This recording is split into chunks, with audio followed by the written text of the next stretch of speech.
খরচ করতে পারবে, কিন্তু রাষ্ট্রীয় সম্পদের অপব্যয় না হয় এবং অন্য সম্পদের তোমাদের অপব্যয় না হয়, এই জন্য এগুলো মনে রাখতে হবে।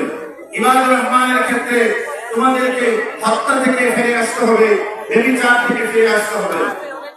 তৌহিদি জনতা, আজকের ঐতিহাসিক তাফসীর মাহফিল থেকে আমরা একটা শিক্ষা নিয়ে যাব। এই স্বাধীনতাকে ধরে রাখতে হবে। ইবাদুর রহমান আল্লাহ পাকের বান্দা হতে গেলে এই গোলামীর কথাগুলো সূরা ফুরকান আল্লাহ পাক ধারাবাহিকভাবে বলেছেন। আল্লাহ আমাদের সকল অর্জন করতে হবে। আল্লাহ পাক আমাদের সকলকে এই সকল গোলামীর অর্জন করার তৌফিক দান করুন। ওয়া মা আলাইনা ইল্লা বালাগ ওয়া আখিরু দাওয়ানা আলহামদুলিল্লাহি রাব্বিল আলামিন।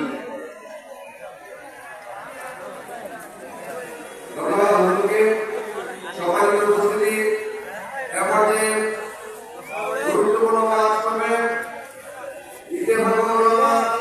বৃহত্তর মহিষাহী জেলা কমিটির সম্মানিত ইমাম মসজিদ মাওলানা রফিকুল রহমান হামিদি, মাওলানা রফিকুল রহমান হামিদি।